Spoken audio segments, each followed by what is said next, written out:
Welcome to the Secret Alliance podcast, where we talk about the game of Big Brother with the people who play it. I'm Jason Guy from Big Brother Season 3. Today we're hearing from America, Cirie, and Felicia. Are you ready to find out what these Big Brother 25 jury members are thinking? Now, here's how it works. We submit questions for these evicted house guests to the Big Brother PR team. They send us video responses that we share here. We don't interview the house guests directly since they're sequestered as part of the BB25 jury. We'll let you know which questions came from us. We begin with America as she opens up about a devastating backstab, an unstoppable duo seemingly controlling the BB25 game, and if getting into a showmance was part of her game plan. I mean, I know me. So going into this, I knew that a showmance was going to be a real possibility. I'm super flirty and I love boys. So I kind of figured that I was going to get into a showmance. Did I think it was going to be Cory on the first day? Absolutely not. But it was such a great surprise. I love Cory, and I didn't think after meeting everyone on the first day, Cory was probably the last guy I thought I was ever going to be in a showmance with, just because of like age and him being like a student. I didn't think we would click so well, but I am so glad that we started talking on like day like 12. We started talking late in the season, and I think things worked out. Everything's great, right? I don't know. In the beginning, Cory said he didn't want a romantic relationship in the Big Brother house, but you seem persistent in wanting to be more than friends. What did you see in Cory that made you determined to push past his boundaries and turn the friendship into a showmance? Oh, geez. I mean, Cory and I were started off as allies and allies only, right?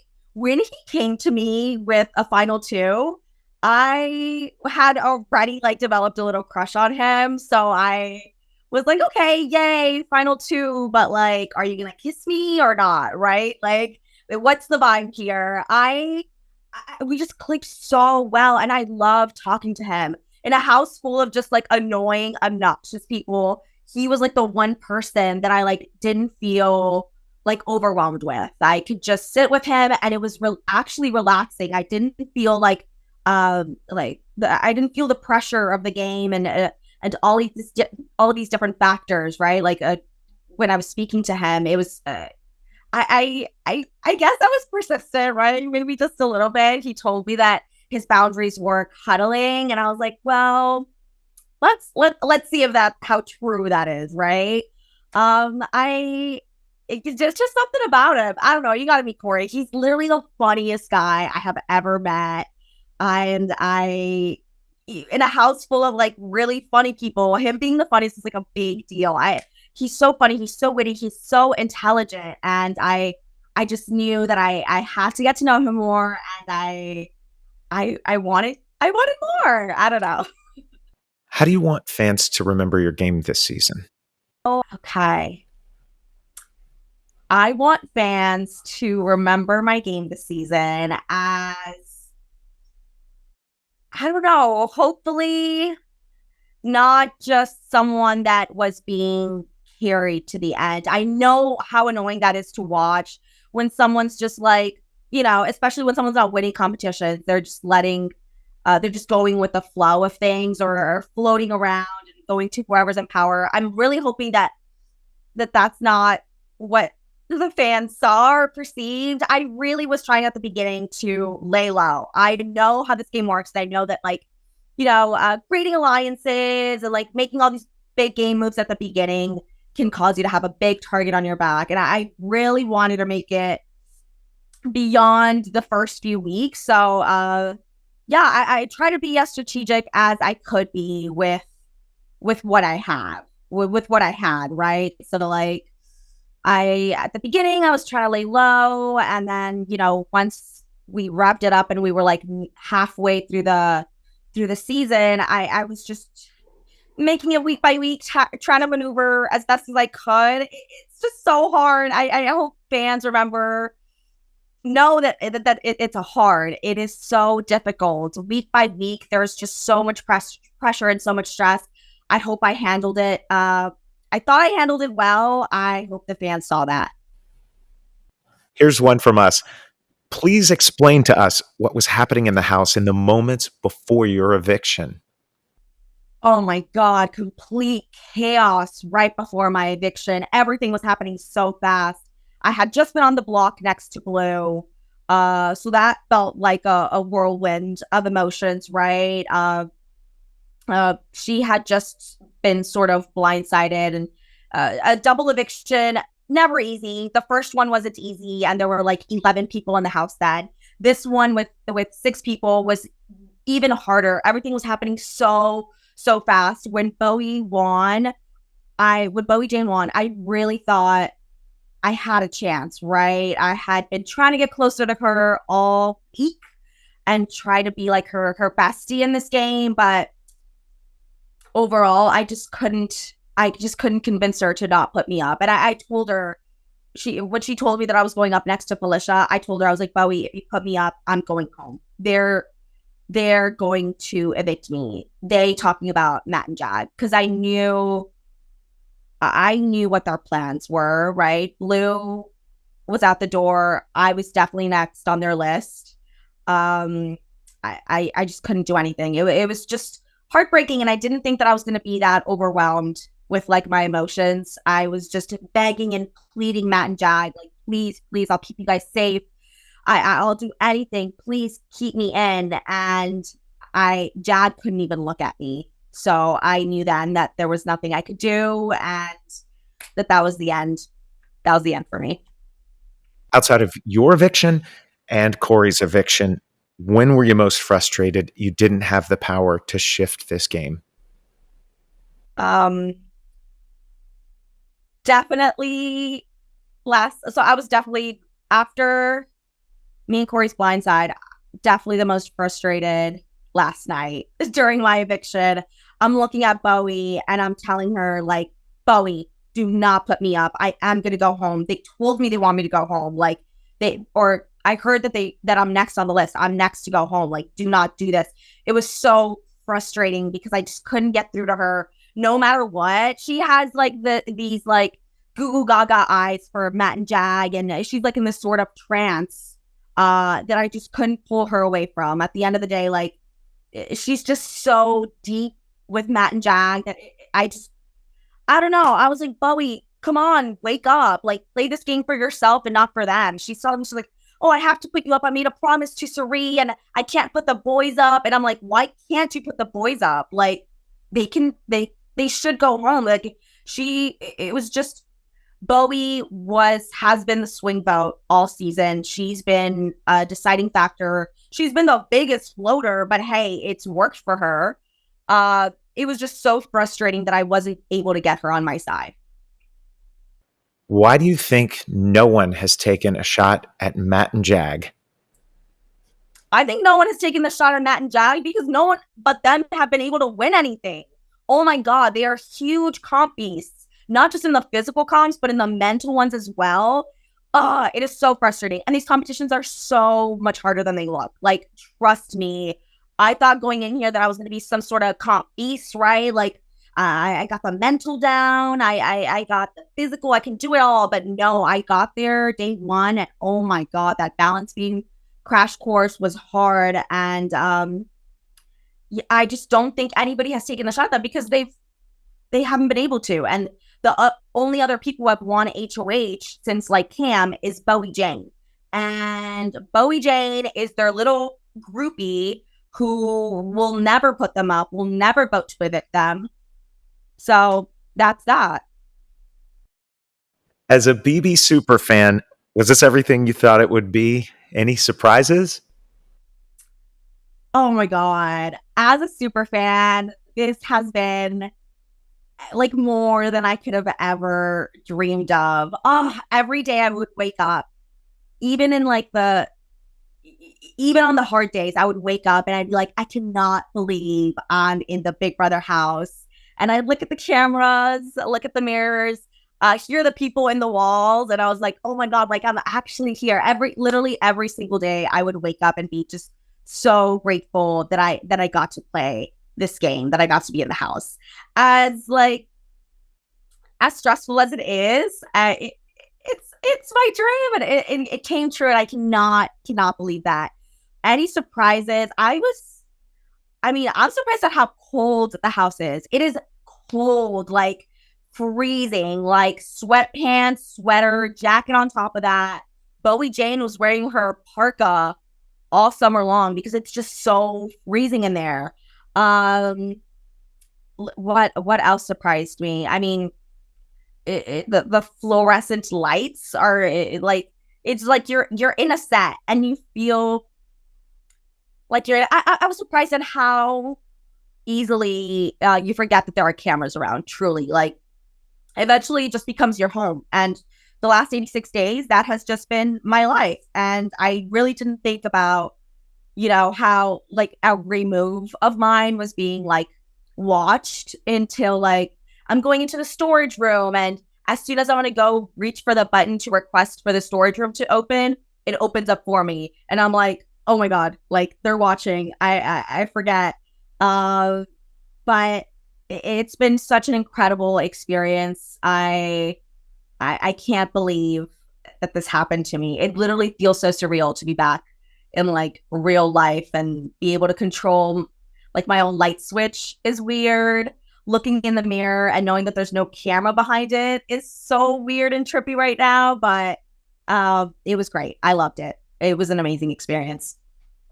How would you have played the game of Big Brother 25 had you not met Cory? Had I not met Cory, this game would have been 100 times harder. Cory was my rock in the game. Like again, I was surrounded by so much chaos and stress. Cory was the person that I could actually like sit down and just talk to and talk non-game to and just relax and be myself and not feel like I'm being like manipulated or lied to or being talked to just for the sake of, game purposes. So if he wouldn't have been there, oh my God, it would have been so much harder. But I definitely would have done it. I would have done my best. I'm so glad that Cory was there though, to help me out, to help each other out. I hope that I was able to help him in this game as well, just as he helped me. How much of the success that Matt and Jag have had in the game do you credit to their competition wins versus strategy?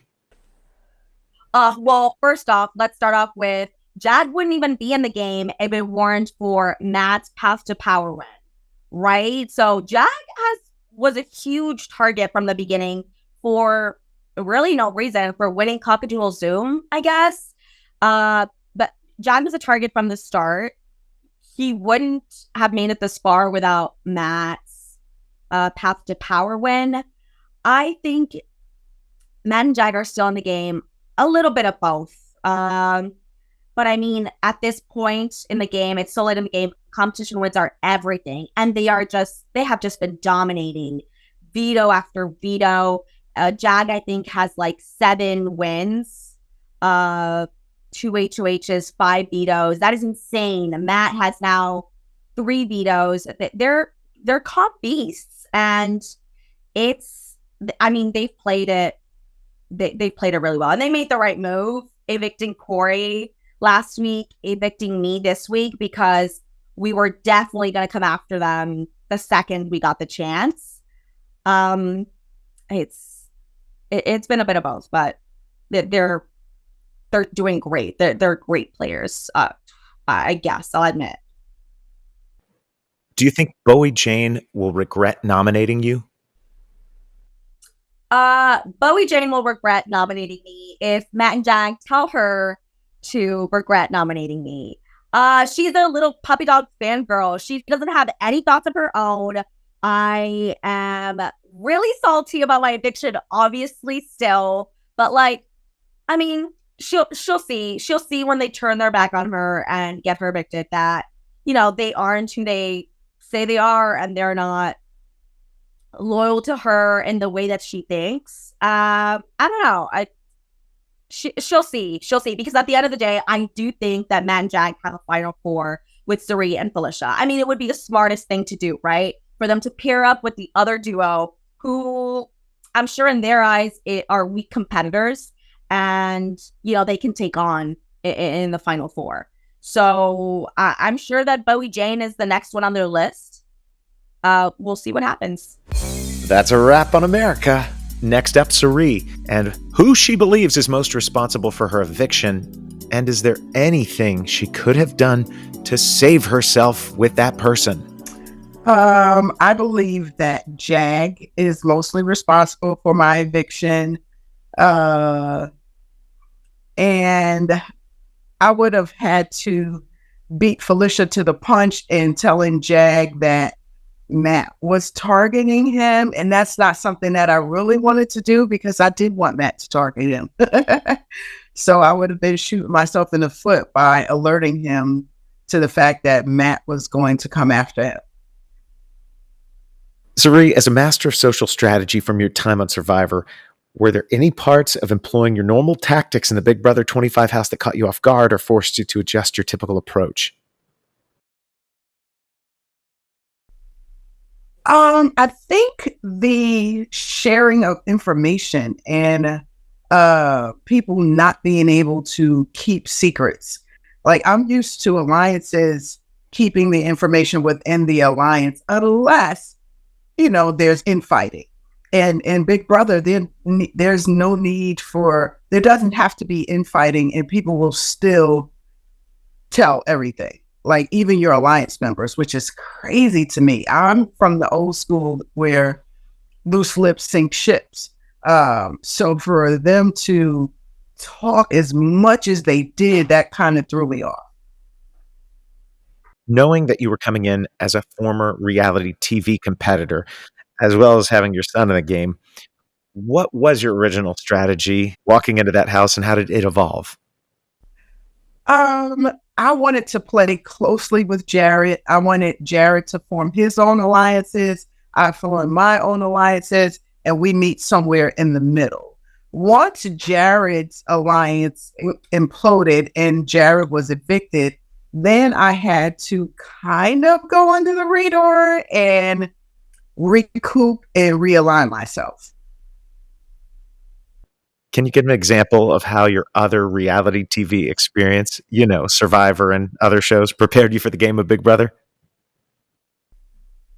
There's no preparation, honey, for the game of Big Brother. However, I think just knowing that you can't really trust people in games like this, I was able to keep certain information to myself, whereas other people just blabbed everything, like everything. Certain information, if you don't have any business of your own and all your business is in the street, then you're setting yourself up for failure. So in these type of games, information is currency. And I know that. Now to regrets. What was your biggest regret in the game? Not trying harder to, my biggest regret in the game was not trying harder to have Matt not save Jag with a superpower. You've now played Big Brother and, of course, Survivor several times. Which Big Brother player do you want to be a castaway on Survivor? And which Survivor player do you want to become a house guest on Big Brother? So I think Red would be excellent at Survivor. And let's see, what Survivor player should play Big Brother? That's a hard one. Maybe Marianne. Maybe Marianne should give a crack at Big Brother. How do you predict your Big Brother experience might affect your social strategy in the future? I think I have learned even more so not to trust anyone in these games.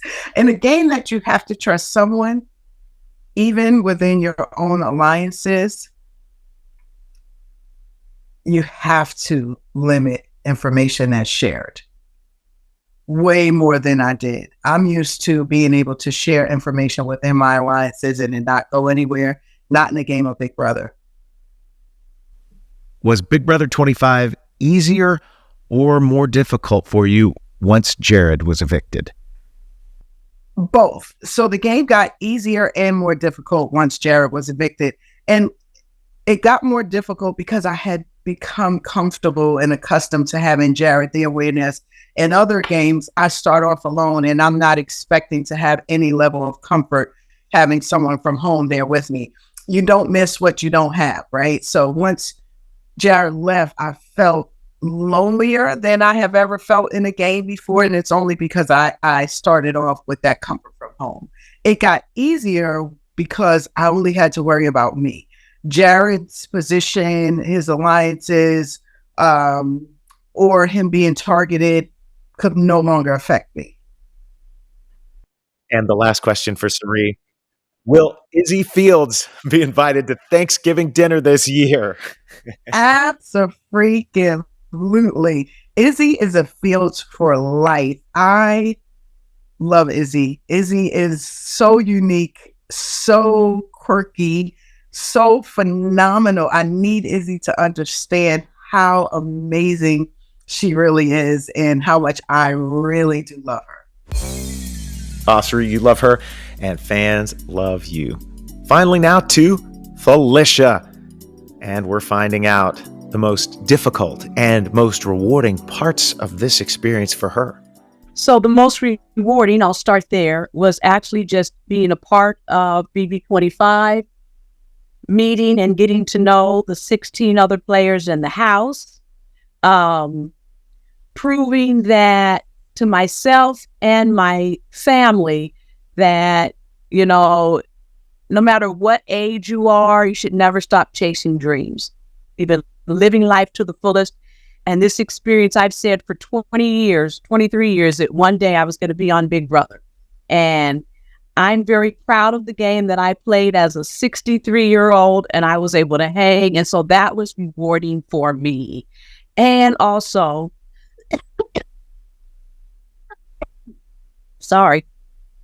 I think being able to show that I could bring my faith into the game and show that that's okay, to show that I have a trust in God, a belief in God. And that's what carried me through this game.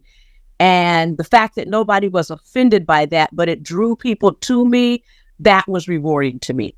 That was the biggest piece in the whole game, being able to bring people to a sense of faith. Now, difficult. One, of course, finding out about my brother.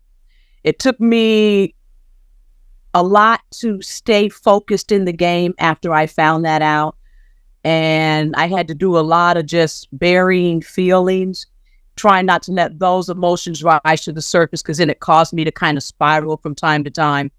So that was difficult. I think also another difficult time was, I think when I realized that Cirie and Jared had betrayed me, that hurt because I entrusted them a lot. And so I never understood why, totally why. And I don't know if it was just they thought that maybe I was playing a better game. I don't know what it was. But when I realized that they were the ones that were really sabotaging my game, I was disappointed in that. And then being put on the block 8 times. I kept trying to figure out why everybody was so comfortable throwing me up on the block, like my feelings didn't matter. And so that was bothersome. But aside from that, I realized it's the game. People had all different kinds of strategies, and all I knew how to do was just be me. Here's a question from the Secret Alliance. You were nominated for eviction several times this season. How did you manage to avoid being evicted all those times until now? Please explain your strategy you used to stay in the house so long. Well, again, I think my strategy was to just be Felicia. I don't know how to be a fake person, play roles, tell lies, cheat, steal. I did reveal secrets from time to time, But I tried to just stay positive, particularly the weeks when I was on the block, because what I did learn quick is that one bad conversation the week you're on the block sends you out the door. So I tried to stay positive. I tried to stay my happy-go-lucky self and just trust that the relationships that I was building was enough to carry me forward, where people would say, no, we're going to keep Mama C. And it seemed to work. And I almost had him this time. If Jag would have just trusted what I was telling him, because I was telling him the truth, I'd be sitting in that finale on Thursday. But he didn't trust me. You mentioned your faith in a mustard seed. Your faith in a mustard seed carried you far in this game, but which mustard seed moment was the most surprising to you?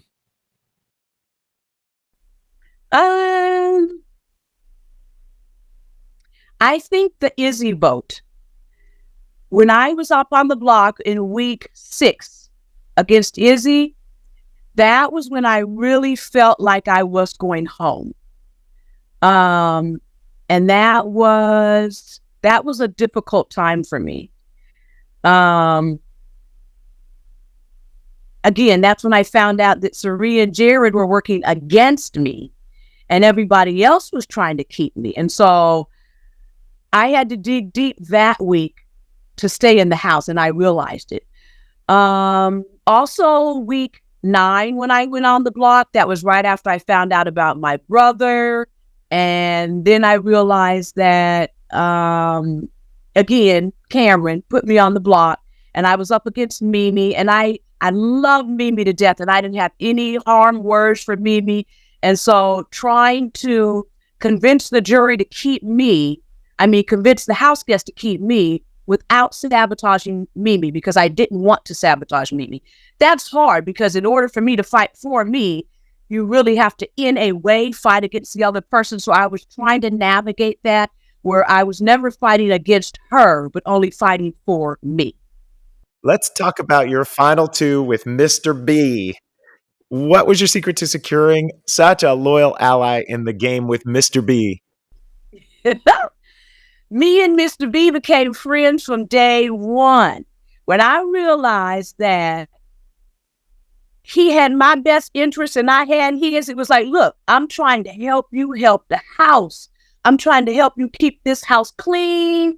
I'm trying to help you navigate around all these crazy personalities. And so I realized that if I was nice to Mr. B, if I did some cleanup, if I did some cooking, if I tried to manage resources, because I was trying to manage resources by cooking these family dinners, because otherwise there would have been way more waste than there actually was. So I knew that if I just stayed communicating with him and I stayed real with Mr. B, Mr. B would stay real with me. And we had a perfect duo all the way to the end. Which accomplishment are you most proud of from your experience in the Big Brother house? Never quitting. My biggest accomplishment was never quitting. Well, I have several. Never quitting, staying true to who I was, trusting and believing that God was carrying me through. I knew that I wasn't going to leave till it was time for me to leave. So for whatever reason, it wasn't meant for me to win. And that's why I was at peace. I knew I was leaving yesterday before the vote. I never even asked Jack had he made his final decision, because I already knew. Every time I was up on that block, I knew if I was staying or going. I would get nervous, but I always knew I was staying.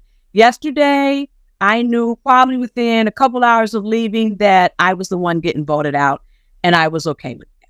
So trusting my gut instinct, being true to who I was, trying to play a truthful, honest game, and showing that faith will carry you a long way. And being genuine in who you are will carry you a long way. That was what was important to me in playing this game. Who will you stay in touch with after the game? Everybody. Anybody who's willing to stay in touch with me, I'm willing to stay in touch with them. I genuinely did like everybody in the house. You know, some of them, I think they played a little bit hard in their gameplay, so they made you say, boy, you're stupid. Girl, you crazy. But I think for a lot of them, they really were playing roles and it wasn't who they are. Genuinely, I think it was a great cast, a very diverse cast, a very fun cast. And God willing, I stay connected to all of them. I hold no hard feelings against anybody that was in that house. You told Cirie that she was the best thing to happen to you in the house. How does it feel knowing you're walking out of the Big Brother house with such a strong friendship with Cirie? It feels good because deep down, I know even though she was playing the game hard and sabotaging me, I still think she is a wonderful person. She reminds me a lot of myself, actually. She's got a great personality. She's got a lot of good morals and values, and her family life seemed to align a lot with my family life. And I think it's a friendship that I will have for life. I can't wait to meet her family and her meet mine. And so I'm looking forward to our relationship outside of the house. There was some sort of technical issue apparently with the internet connection for this part of Felicia's interview, so we put it at the end. Her video just freezes up a lot. That's the way it came to us from the BBPR team. Did you go into the house expecting to cook family meals for everyone? And was that strategy or simply something you wanted to do? It was a combination of both. Before I left home, I made his house. One of my strategies was going to be to cook. I said, you win people's hearts through food. And I cook a lot at home.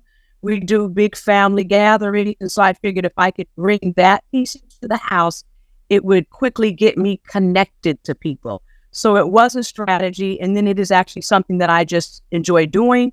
So it came part of my making me feel like I was at home as much as I could be at home. You had a final 2 deal with Cirie early in the season. Then you found out she wanted to keep Izzy over you. Did you ever consider truly making amends with her? I did, and I didn't. I think after the Izzy vote, I realized I couldn't trust Cirie the way I thought I could. And so I was always leery of her motives. And a part of me always felt she was undermining my game. So I had loyalty only as far as feel like I, but every time I back in and said, oh, I trust her, something happened that made me say, Felicia, I think she's sabotaging you again. So I was always looking for another angle. The PR team asked her what she wished she hadn't said and why. I'm not any one particular that I wish I had. Well, actually, there is one I wish I had. I had told Jared that me and Cirie were final 2. That was probably the one thing I should never have opened up my mouth and said. Everything else that I said, I'm okay with. Because I never told anybody a lie. I just revealed secrets when I thought it was an opportunity. Thanks for checking out the Secret Alliance podcast. Make sure you tell someone who loves Big Brother all about us. Please subscribe to the channel, like this video, leave us some comments, and watch more of our videos.